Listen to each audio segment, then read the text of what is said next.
Good afternoon, everyone. We're about to start our webinar on managing your cybersecurity. Before we do so, I just wanted to go through a few introductions. So I'm Greg Guilford, I'm the CEO of HR Solutions, and today we have Zahid Naqvi, who's the CEO of Custodian, and also Eddie Finch, who's a director at C3C. We also have Atim Arden on the call, who's our digital marketing exec, and she'll be able to answer any sort of technical questions as we go through. So just reach out to her on the chat panel.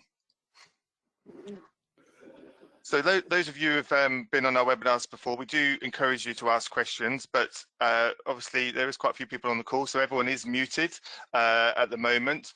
And what we're going to do now is just show you how to use the GoToWebinar chat panel to ask your questions. So you should have something that looks similar to the slide that's in front of you. You have the little drop down there that says questions. Quite simply, if you put your question in there, that will come to the panelists, and at the end of the session we will read out the questions that have come through to the audience, and Zahid or Eddie will answer those for us.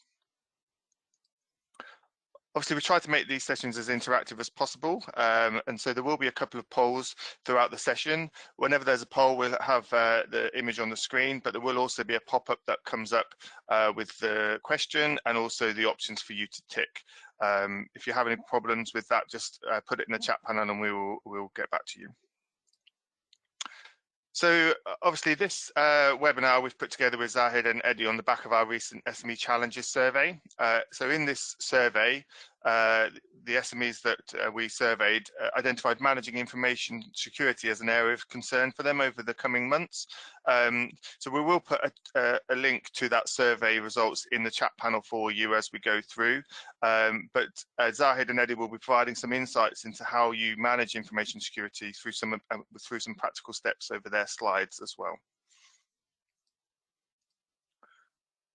So the first thing we're going to do is start a poll just to sort of get us moving. So you should have a poll come up on your screen, and it's basically, have you or your company ever been victim of a cybersecurity incident? And the answers are yes, no, or prefer not to say, obviously. So that could be you've felt foul of a phishing attack or malware, or you've had your company data encrypted or personal data stolen. So I'm just going to give it a few more seconds. About 70% of you have completed that survey so far.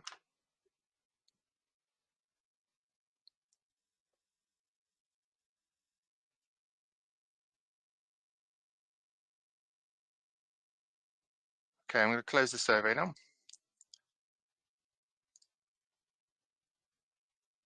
So I'm sharing those results for you. So it's an interesting mix. So 27% of you have put yes, and 73% of you no. I just found it quite useful to sort of understand perhaps why you're on the webinar today. So before I pass you over to Eddie, I've just got one more poll. So in the last 12 months, have you increased or decreased your approach to information security and cybersecurity? So increased, decreased, or stayed the same are the options.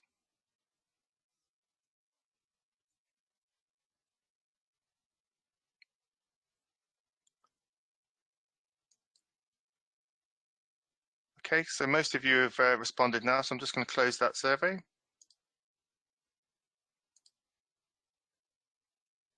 So it's quite reassuring that 90% of you have said you've increased your approach to information security and cybersecurity over the last 12 months, and 10% of you have stayed the same. It's good to see that none of you have decreased it over the last 12 months.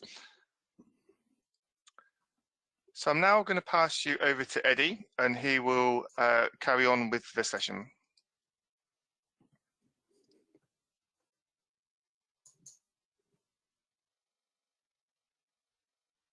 Okay, good afternoon, everybody. I've only got about 15 minutes or so to speak to you, and I'm barely going to be able to scratch the surface in that time, even if I talk really quickly.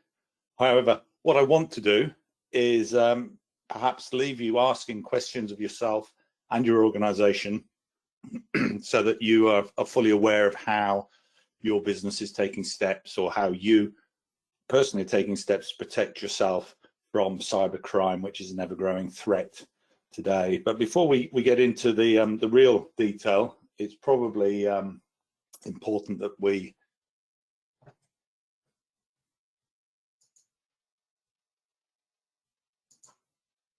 sorry about that, I had computer froze for a second there. We agree what is cybercrime, and for a definition I've gone to the National Cybersecurity Centre, which is a very useful source of information. It's part of GCHQ, which gives it a very credible air. But what they say is that cybersecurity is the means by which individuals and organisations reduce the risk of becoming victims of cybercrime. So surely the next question has to be, what is a cybercrime? And for this definition, I've gone to my good friends at Bedfordshire Police, who were happy to help out and came up with the definition of an umbrella term for lots of different types of crimes, which either take place online or where technology is a means and or a target for the attack. Therefore, cybersecurity's core function has got to be to protect all of our devices and the services that we access online from theft and or damage. It's also about preventing unauthorized access to the vast amounts of personal information we store online and on those devices. And cybercrime is seldom out of the news these days, and the one thing that you can be sure of is that cyber criminals are very good at what they do. According to a report by Symantec, one of the large online cybersecurity companies, they believe that more money is being spent globally on perpetrating cybercrime than is on actually defending it.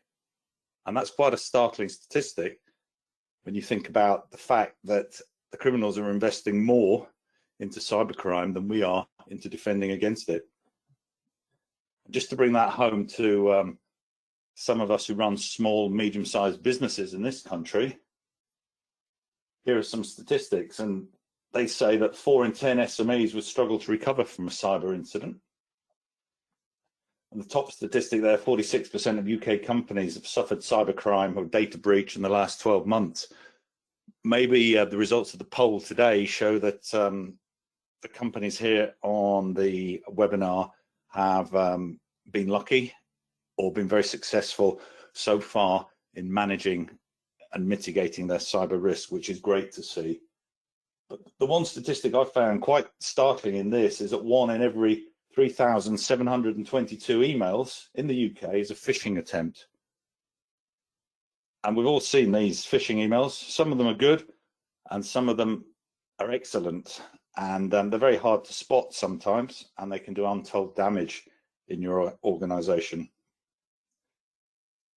And when we see cybercrime and the results of cybercrime, we often see some pretty scary statistics. We see the impact that it has on the data breaches, and I'm sure you've all seen reports like this. British Airways facing record £183 million fine for a data breach. Marriott Hotels, not quite so severe, the fine, but a similar problem. Well, the reality is that no one has ever been fined for having a data breach. That's a headline grabber. And that would be perverse. It would be as if somebody was being fined for being the victim of a crime. So let's look a little deeper into what actually happened. With British Airways, the Information Commissioner's Office, which is the UK regulator, as I'm sure you all know, stated that they fined British Airways £20 million in the end. British Airways were very good at negotiating down from 183 to 20 million. I think the lawyers earned their money that day. But their fine was for failing to protect the personal and financial details of more than 400,000 of its customers. So it was the data breach that triggered the investigation that led to the fine. And with Marriott, a similar tale, the ICO fined Marriott 18.4 million for failing to keep millions of customers' personal data secure. But there's a little bit more to the Marriott story that I thought I'd share with you, and that is that Marriott estimated that 339 million guest records worldwide were affected following a cyber attack in 2014. And that attack was on a company called Starwood Hotels and Resorts Worldwide, Inc. And the attack from an unknown source remained undetected until September 2018, by which time that company had been acquired by Marriott.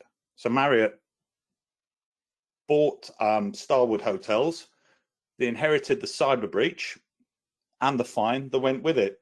And I wonder what the 18 million did to the value of the sale.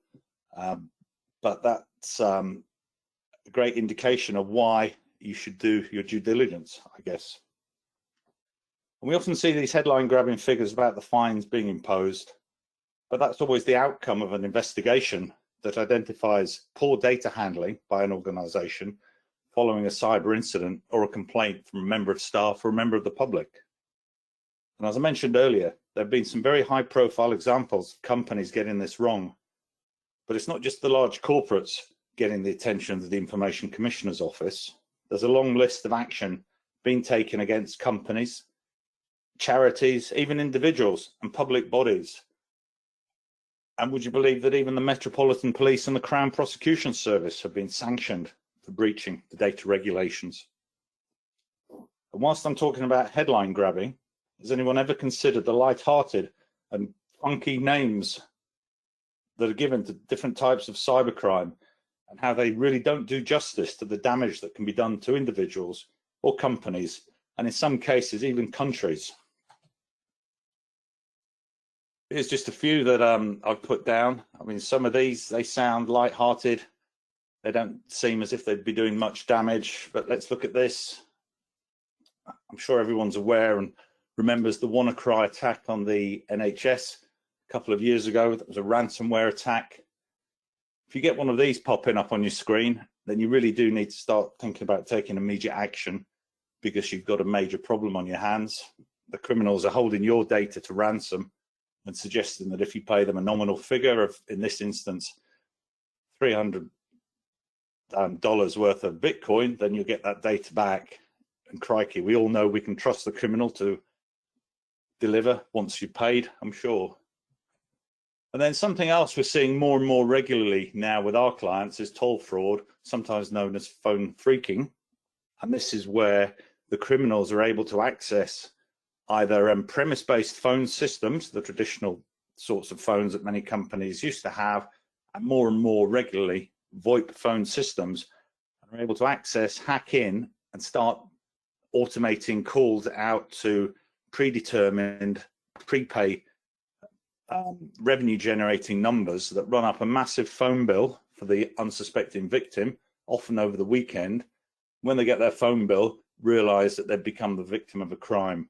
And unfortunately, because the phone calls have been made, the phone bill will have to be paid. And the best that you can hope for is that your telephone provider will let you pay your phone bill in relation to the crime at a wholesale rather than a retail price.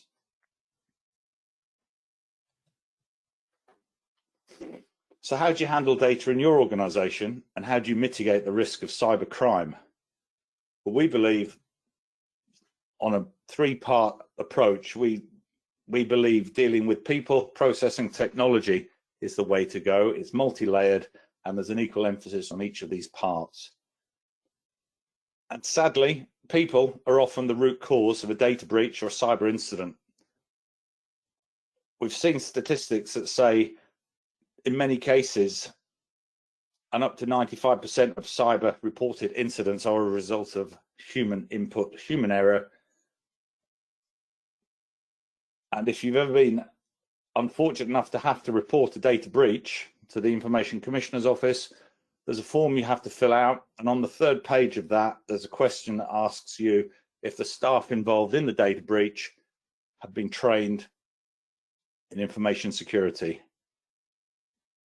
And if you're not able to say yes, then I suggest you've probably got a bigger problem than you had before you started filling out the form, because you're not able to show that you've taken due responsibility and accountability for the data that you're handling. And process. Have you got documented processes in your business, and do your staff know what to do in the event of a data emergency or a cyber incident? I'm sure all your staff know what to do in the event of a fire alarm going off, but what needs to be done in the event of a data breach when time is critical? Do you test your processes? For example, do you back up your data? And if you back up your data, have you ever tested how you would restore it? And if the backups actually do restore, see if that process is actually working. And some of the processes need to be time bound. Do you know how long you have to respond to a subject access request if you have one? Do you know who's going to do that? Do you know how long it'll take? And do you know what's involved? It's really important that processes are prepared within a business, they're appropriate to the size of the business, and that everybody that needs to know about them is trained in them. Moving on to technology. Who's responsible for the technical controls in your company? If you outsource to an IT company, how do you really know that they're delivering against the service levels that you undoubtedly have in place? Do you have an up-to-date firewall? Is your antivirus and your anti-malware up to date? Are you sure that it is? And how do you check? Are all your computers running the latest version of software with up-to-date patches? And if you go back to my slide a couple of minutes ago, the WannaCry virus was such a problem for the NHS because they just weren't up to date with their patches and their operating systems. So how do you maintain technical staff standards with your staff currently working from home and off the company network? Are your staff logging in at home into home grade routers? Have those routers had their security settings changed? Or is password on there still admin to get into the router?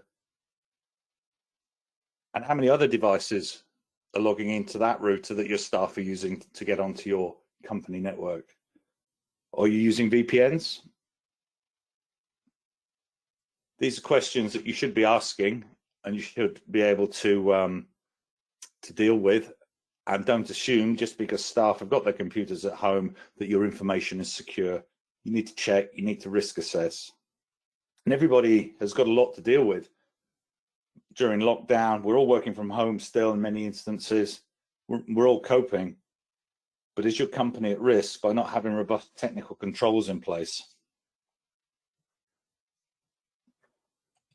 And sometimes things do go wrong. What I'm going to do now is very quickly talk about a client of mine. This is a real life case study. So I'm not going to give you the name of the company, but I'm going to tell you what happened and take you through a series of events that hopefully never happened to any of you. So this company, I'm going to call them Company X, are a B2C, the business to consumer trading company. They have an online website where they sell products. And the average basket value of their product is £180. Their annual turnover is about £7 million. And a third of that comes directly from consumer-based web sales. Now, not so long ago, they were contacted out of the blue by Visa Europe. And the representative from Visa Europe said that they believed that the website for this client had been hacked. They demanded an immediate forensic investigation, with the cost of that investigation being paid for by Company X. And Visa were able to do that under PCI rules and regulations. They had no choice. They had to appoint a forensic examination. It cost a lot of money, and the outcome wasn't great. The investigation found that the website had been hacked. The customer was very surprised because they felt by using a SagePay portal, they were as secure as they could be because they weren't storing and retaining customer payment details. But these cyber criminals, they're clever fellows. They were able to hack this website. They uploaded some malware onto the website. And this clever piece of malware sat on the website and it extracted customer names and addresses. And every time somebody made a payment, it took the name and address, it matched it to the credit card details. That's the long number, the expiry date, and the CVV code. Put them into a handy little database for the criminal. And then every time the criminal wanted to access, he could go in and download those records. And they therefore had a set of data that allowed them to go on and commit massive fraud all over the world. The result of the audit showed that the breach happened between two given dates. So at least we knew what we were dealing with. The bad news, the dates were 6 months apart. So the customer at that point had to go into full breach response mode. They had to contact the ICO, tell them exactly what had happened. They had to contact over 2,000 customers who'd purchased from the website, and those potential customers who'd got partway through a purchase but didn't complete their purchase. And they had to tell them what had happened, which then led them to having to deal with hundreds of customer responses. Now, these were interesting. Some of them were helpful and grateful that they'd been told. Some of them were angry, and some of them wanted compensation. The ICO were very demanding. They needed more and more information to complete their investigation. And the customer had to keep trading through this and doing that whilst in a lockdown with many of the staff on furlough. When we started working with them to try and unravel this and help them with their response, we asked them about cyber insurance. Regrettably, they said they didn't have it, and they didn't have it for two reasons. They didn't think they needed it because of the Sage Pay portal, and they found it all a little bit complicated because their broker hadn't explained it to them properly. So there was no help from the insurance company. So we were at the mercy of the ICO at this point. And the findings that the ICO gave us were that the customer, Company X, had good policies in place. They had training records to show that the staff had recently had information security training. They had good technical controls in place within the business, but not in the website. The website was running an outdated version of Magento, and it had known vulnerabilities in it. It was felt that the customer should have kept the website software up to date. So that was a negative for them. But the ICO then said, because they'd acted swiftly, cooperated with the investigation, and had robust policies and procedures in place, whilst they were found to be at fault, they were given words of advice and a series of actions to carry out. But no fine was issued. So that just shows the value of having procedures, policy, training records in place. It doesn't have to result in a financial penalty. So that's a cautionary tale, but let me remind you that cybersecurity is not a one-off event. It's ongoing, it's constantly evolving, and the criminals are pretty good at it. So there are a few things that we think you should do if you haven't already done them. Make sure all of your systems are running up-to-date software. Have a breach plan and test it. The time to test the breach plan is not when you have a breach. When you have a breach, you need to know what to do. You need to have robust policies in place, and that needs to be proportionate to the size of your business. You need to train your staff regularly. They are a weak point in your organization. You could consider testing them. There's a lot of options for this. We think spoof phishing is a good way to test your staff to see if they're vulnerable to clicking on offers, free things that you can put into spoof emails and send out. This can be done very cheaply, very quickly, and unobtrusively to see if any of your staff are vulnerable and in need of extra or remedial training. Create a risk register in your business. Make sure you consider any potential risk before it actually happens. Audit yourself against the National Security Centre guidance. There's plenty of material on there. I'm going to give you a website on the next link, and I really do commend that to you. There's a lot of information on there, a lot of good practice for businesses of all sizes. And then once you've done all of that, you should consider transferring any risks you can't control, mitigate them by taking out a good, solid, robust cyber insurance policy. And if you're taking action, demonstrate your commitment to your customers, because as you saw earlier, Many customers won't come back to a business that's been the victim of a cybercrime or breached their personal information. Create a cyber action plan. There's guidance on this on the National Security Centre website. It's not as daunting as it sounds. Here's the link. Consider penetration testing on your website. If you're an online business, then you really should be testing, having third parties trying to break your website, because if you can find the vulnerabilities, you won't have to go through the pain that my client, Company X, did to find out they had vulnerabilities on the website. And then we're going to move into certification now. Cyber Essentials is an entry-level scheme. I commend that to all organizations. It's a self-certification, but there's a checklist of things that you need to do.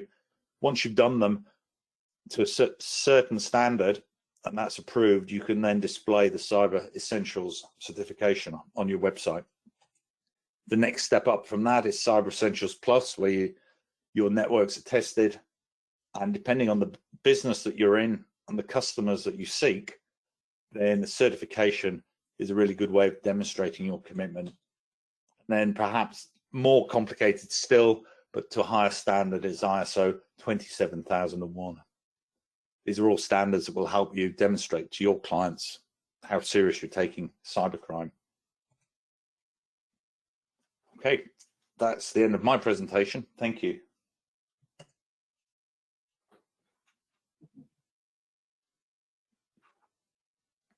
Thank you, Eddie. I am going to just take back control for 1 second.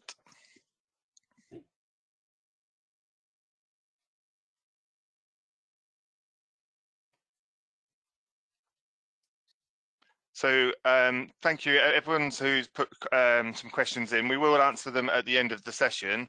So keep them coming through, and we'll ask Eddie and Zahid about those questions at the end. So I'm going to pass you over to Zahid shortly, who's going to talk about cyber insurance. But before I pass over, I just wanted to run a quick poll again to ask you to respond to. So just bear me a second. So this poll is really just trying to identify what your understanding of cyber insurance is at the moment. So if you could quickly answer if you didn't know it existed, you knew it existed, but didn't know what it was, you know about it but don't think you need it, or you're even interested in getting a quote. It would be interesting to see your responses before we pass you over to Zahid.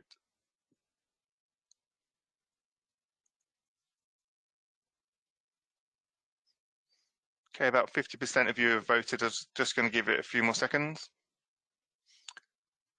While we're waiting for those, I did put the link in the chat that Eddie was talking to about the NCSC Cyber Action Plan as well, so you can find that link there.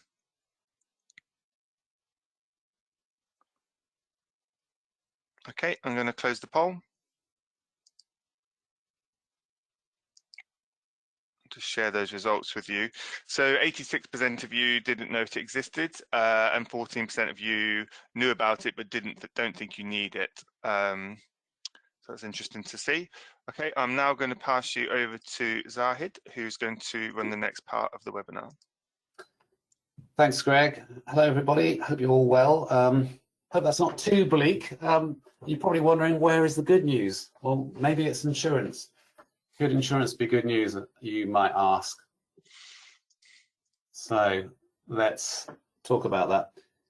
And before I start, I would just say, a few years ago when we first got internet phones, our phones were hacked, and about 100 pensioners were called asking them for their cards. It was pretty horrific and quite saddening to see. But it just shows that, you know, we've been there, we've experienced it. It's not pleasant.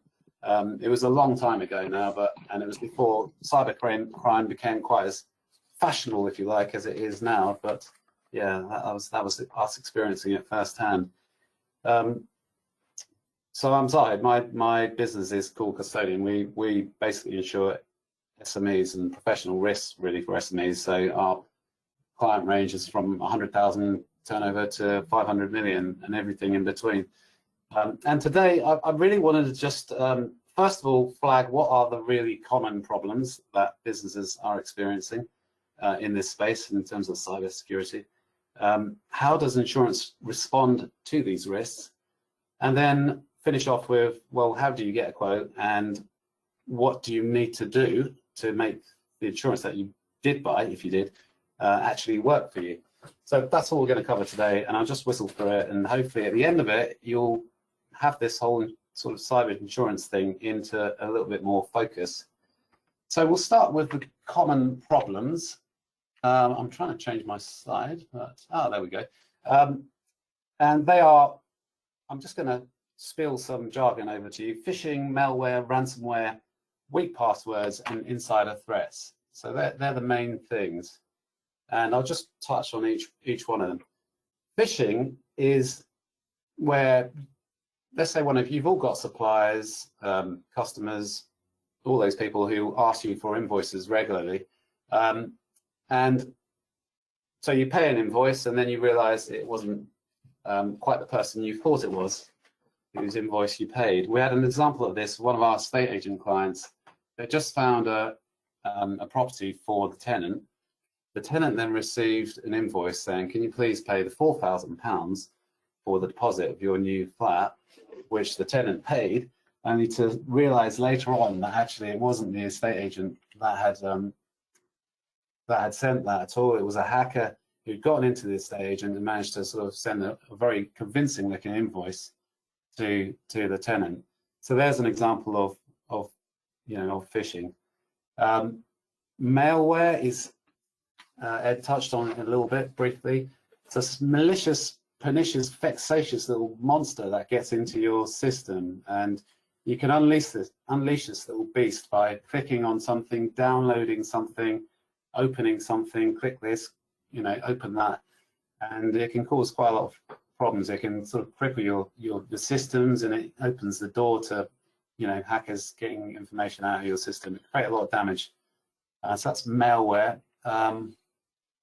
There's also this thing, this ransomware. They're like the modern highwaymen, the Dick Turpins of yesterday, have now gone online. Rather than hanging around highways on horses with swords, they sort of lurk in the depths of the web and try and jump onto systems, as Ed said, close them down and say, okay, can I have £10,000 or £500 or whatever to open your system up again? So ransomware is pretty common. And then there's this sort of behavioral type thing, so weak passwords. And things like if you have your date of birth as a password, then that is quite easy for hackers to piece together your digital footprint to find that and get into your systems. So that's a way that these things can enter into the systems. I often think if hackers could find your dog's name, they'd be able to probably unlock half the computers in the country. So many people use their dogs' names for passwords. I know I did. And then we have the sort of insider threats. Again, it sort of touched on that, where actually your staff, not just your staff, your contractors, maybe your suppliers, possibly your IT suppliers can all do things or not do things that leave you exposed. And those motivations could be many: greed, malice, vindictiveness, carelessness, inattentiveness, a number of things, a number of causes for the behavior, but their actions can leave you vulnerable as well. So those are the real common problems that sort of occur most often. And the next question, I suppose, is how does insurance respond to those problems? I mean, the real answer to that is in 110 different ways. There's all kinds of policies out there. There's some policies that call themselves cyber policies, but they really hardly cover anything at all. And then there's others that have good levels of cover, but they require you to do so many things that you actually, by the time you've done those things, you might as well not buy it, because you kind of you've got a prison around you. But so in this talk, I'm really going to talk about the high watermark, the really good ones, and the only ones that we would sort of recommend, and what they do. So just covering those main things that we talked about. main problems. Phishing is covered. So if you had the cover from one of these good providers, and you had a fraudulent email pretending to come from a staff, customer, client, supplier, financial institution, asking for you to pay a check for £5,000, and you do it and it's not genuine, and that's covered. Now there is some limitations. If it's someone you've never met before asks you to pay an invoice and you pay it, the cover might not extend that far, because there is some responsibility that needs to, and you wouldn't pay an invoice to someone you never met or didn't know before anyway, so it's a bit of a moot point perhaps. Malware is covered, so even if you click something or download something or open something that perhaps you shouldn't have done and it causes havoc to your systems, then that is covered by insurance. Ransomware is covered as well. If the online Dick Turpin holds you to ransom, that is covered. Now, what's interesting about this is the cost of handling the negotiation is covered, but also, and this is kind of surprising, the actual criminal ransom money. So the insurance is paying the criminal the £10,000 or the £5,000 to get them to unlock your system, which is in some ways quite surprising. Having said that, there are syndicates that specialise in ransom, and when people get kidnapped and there's big £1 million ransom demands to key people, then there is insurance that covers that. So it's an established insurable thing in some ways.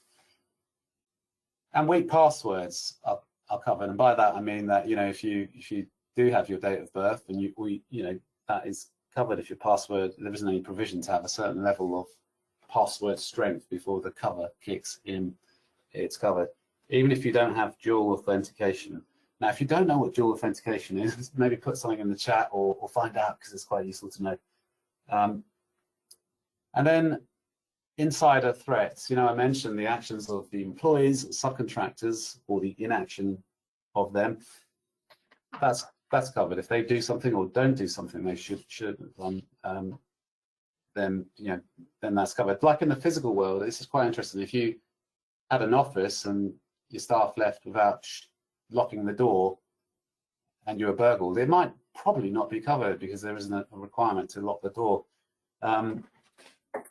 However, in the online world, if they get to log off or something like that, then it is still covered and they're hacked. So, and it could well be, I'd extend that insider threat to your IT providers, because they might be the cause of a problem. They might have not done something or allowed a virus to come into your system, and you can be pretty sure that if that happens and you ask the question to them, they'll probably blind you with lots of technical blurb that protects their position. But anyway, I'll move on. So some other things that are covered. It's this thing called multimedia exposures. So that's if if there's a defamation on your website, or you breach privacy, or if you inadvertently infringe somebody else's intellectual property, then that's covered on some of the policies.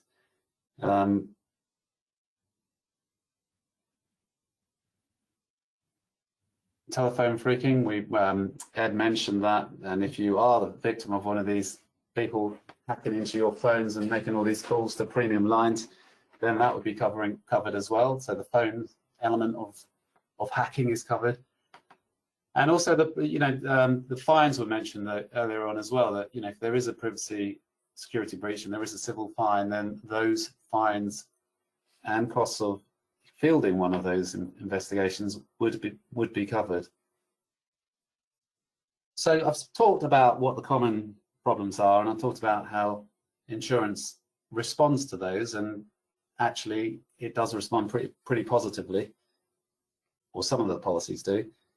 I was going to talk a little bit about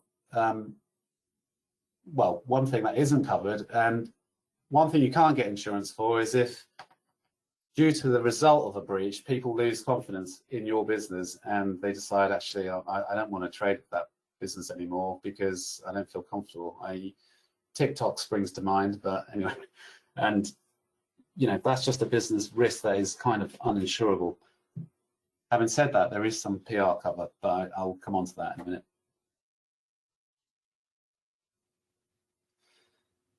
So let's move on now to what do you need to do to get a quote, and what do you need to do to, once you get the cover, to make sure the thing works. And the answer to that is, you know, there's lots of policies we've looked at, and to get a quote, you almost have to have a lobotomy. You know, you have an enormous proposal form which needs to be handwritten and signed with a quill pen before you can even get a quote. And then there's others that are very easy to get quotes, but actually they offer pretty much no cover, or they require you to do so much that they have too much leverage in not paying a claim if a claim happens. So the ones we are looking at are ones where it is very simple to get a quote, and the requirements once you have the cover are pretty minimal, and also it's, you know, with good named insurers who have a brand to protect rather than unknown quantities, if you like. So this, on one of our favorite options, this is all that is needed to get a quote: name and address, turnover, an approximate record number. So that's numbers on your database of prospects, clients, suppliers, whoever it is. And that's it. Those 3 bits of information is all that is required to get a quote. And then what is required once you have the cover? What do you have to do when you have the cover? Because, like I said, there are some which require you to do all kinds of things before the cover works. But the ones we're looking at, they don't.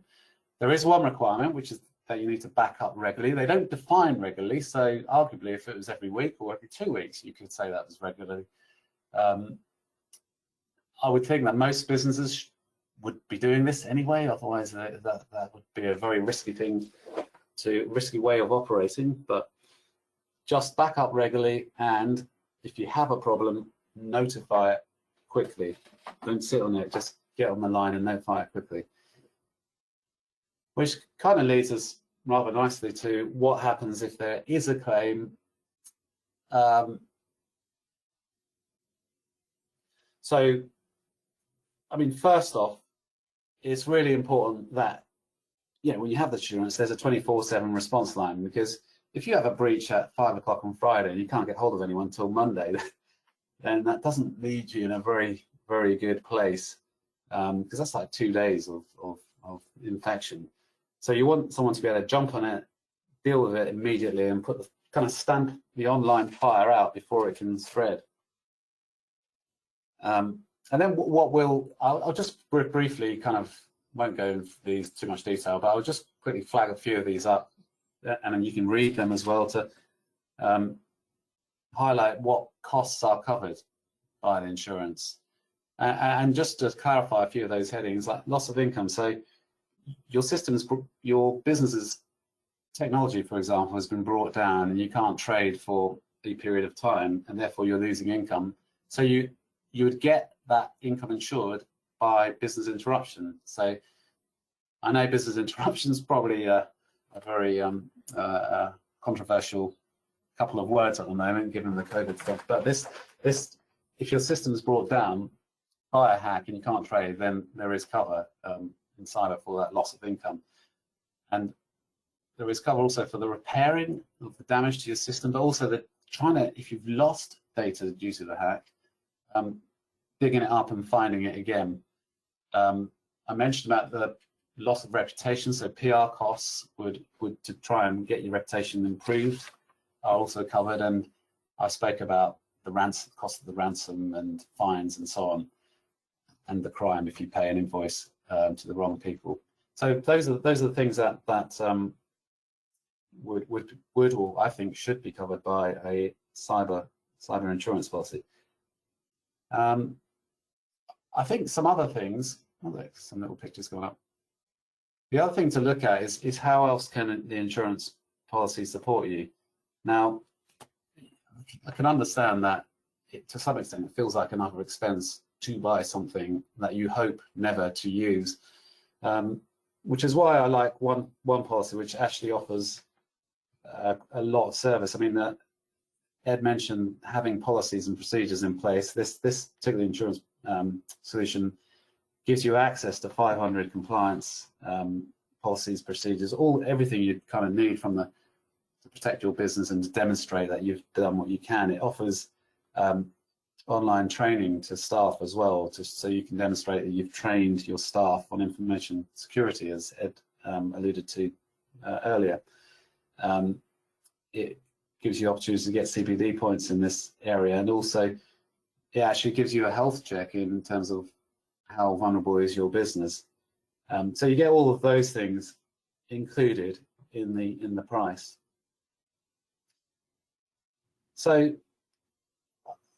I think, you know, if I was to sort of sum up, I think it's worth getting those extras, and the 24/7 response breach line is absolutely key. If that's not in place, then I don't think it's of much use. But that's sort of draws us to the end of what I was going to cover today. I mean, I think what we've seen is that, you know, no SME is too small for a cyber attack. And in some ways, you know, a lot of these attacks are automated and targeted at SMEs because they're likely to have less security than a big PLCs, yet they're still dealing with large financial transactions, and a lot of them still do hold lots of nice juicy data which hackers love. And that's, yeah, and all I was going to say really is that I find this insurance cyber thing quite a little bit odd because, you know, there isn't that much of awareness to it. Yeah, it is one of the more kind of areas of disruption that we are seeing. And so there's a bit of a disconnect to what's kind of happening and how many people are buying it, whereas almost everyone now buys professional indemnity. There's a lag in this space, and so, but it might be, as Ed alluded to earlier, because our industry is failing miserably to explain it properly. I rather suspect that's perhaps why the take-up isn't as good as it could be or needs to be. But that's all from me. I don't know if I think you're taking questions now, and happy to deal with any questions that any of you have, or to Ed. So I think it's over back to Greg. Yeah, thank you, Zahid. Before we sort of take questions that have come through, I just was going to run another poll that you asked us to launch. So obviously at the beginning of Zahid's presentation, he talked about your knowledge of cyber insurance. So this is just kind of to follow up on that. So you should see on the screen, you know, which statement best suits your understanding of cyber insurance now. Hopefully you've learned something throughout. Hopefully it's not the same.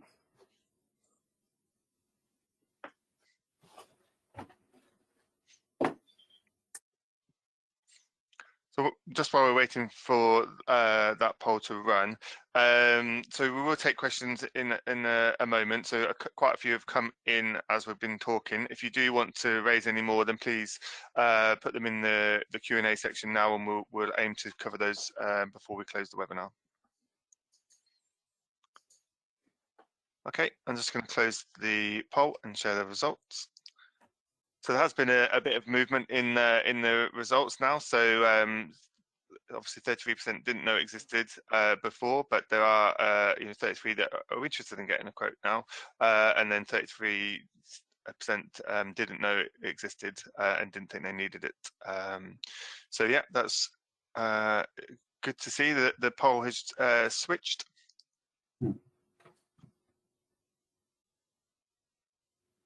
Okay, so yeah, there's a few questions that have come in. So some people have provided a bit of commentary to me as well as we've been talking. So one respondent said that since December 2020, they've had well, they've reported and quarantined over 275 phishing attacks in their business. So you know, it's quite a significant number that they've quarantined. It'd probably be interesting to know how many got through as well. But you know, it's an interesting number. One of the things that people are asking is, you know, what would be the first step of the journey to try and improve their cybersecurity? I know Eddie covered a few things, but is there one thing that would stick out to you over all the rest if they could only do one thing? I don't know if you want to take that one, Eddie. Yeah, I will take that. I was just thinking about how to answer it without demoralizing anyone. There isn't just one thing. I think you need to benchmark where you are, fully understand your technology, your process, and your people issues. So you need to audit yourself.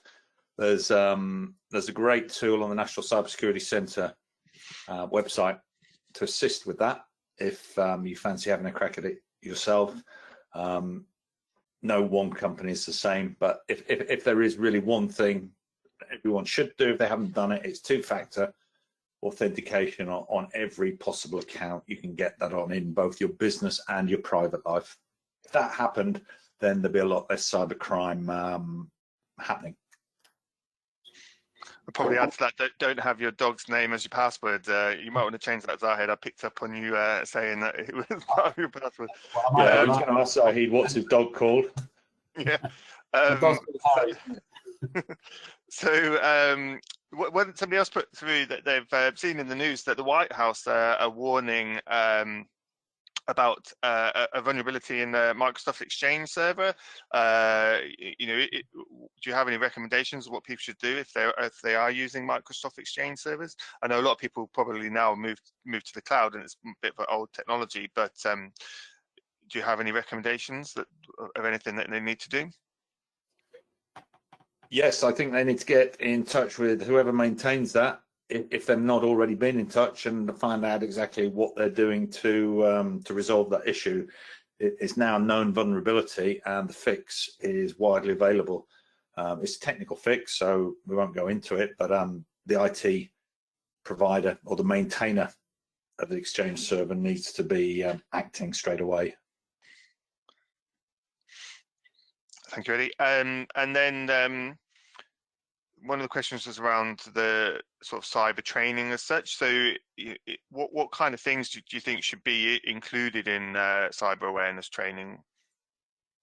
Okay, we tackle cyber training. We do provide it. We offer it on two main areas. There's two elements to it for us. One is to satisfy the requirements within the GDPR data protection legislation, and to be able to say that you've done that. But more importantly, it's training the staff in cyber awareness, how to prevent, what to look for, and it's not as expensive as people might think. It's so cheap that everyone should have it. Yeah, like I said, some of the products, the good products, will also provide webinars that you can share to staff to raise awareness of these matters. Yeah. In fact, Greg, if it's okay, anyone who's on the call, if they want to be enrolled into our cyber awareness training package, it's an online training course, and we have to enroll you rather than just click on a link, but we'd be happy to do that if they forward their emails to you and then on to me, and then they can take a look and see what it looks like. Yeah, no, that's fine. Well, I have a poll coming up that asks them if they would like to find out any more information from either yourself or Zahid on the services that you can provide. Just so kind of we're waiting for those poll questions to come through. So HR Solutions ourselves have been on a very long journey, or I don't know if that's the right terminology, but we you know, with the onset of GDPR, we kind of took it on ourselves to increase our cybersecurity. So you know, we went on an information security journey. You know, we started with a gap analysis on ISO 27001, which obviously we'd started our journey, so there was definitely things for us to improve on, and some of its policies and procedures. But we also then secured Cyber Essentials, and more recently Cyber Essentials Plus. And we also do annual penetration testing on ourselves, and we've done that socially on staff as well to sort of pick up any vulnerabilities. We do cyber training ourselves in terms of awareness to our staff, but it's more, well, we roll out some courses, but we also fish our staff. So and if they click a sort of phishing link, they get teachable moments via e-learning platforms as well. So we're focused on rather than sort of enforcing everybody to do that training, we're focusing on people who regularly click phishing emails to try and sort of educate them further to stop that vulnerability. You know, there's quite a lot that you can go into in terms of detail, but I think once you start that journey, it does surprise you maybe how vulnerable you might be, and what are quite easy steps to reduce that risk in your business. So I won't share the poll, but there's been quite a few people responding to reaching out to you and Eddie and Zahid, so I'll share those with you after the session. So I'm conscious of time, so I want to try and finish on time for everybody. So just to remind everybody about our upcoming webinars. So we have some others, one more this month, and then we're moving into April as well. So health and safety at work, general fire safety, and data and GDPR. So if any of you are interested in joining that, then please come along. There are some other webinars sort of in May and June, but I was just conscious of the size of the screen. So if you do want to sign up to other webinars, the link is on the screen as well. Obviously today we focused on Eddie and Zahid, but obviously if you are not already a client of ours, just to remind everybody that of our HR retained services that we have on offer. If you do want to find out a bit more about that, those services, then please do reach out to us. We also can offer some e-learning software as well. You know, we're happy for either option. With this webinar is more about helping clients reduce their risks. So if you do want to find out more about ours already, then please don't hesitate to contact either of us.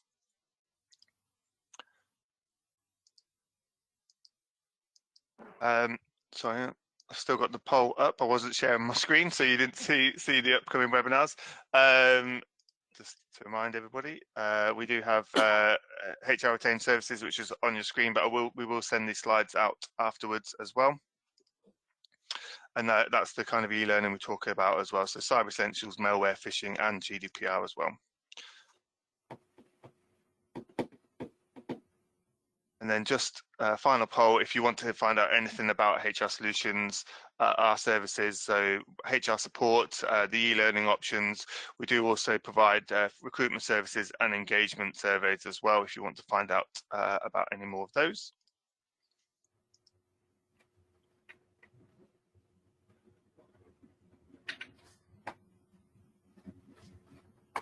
I'll just give you a few seconds to answer that poll.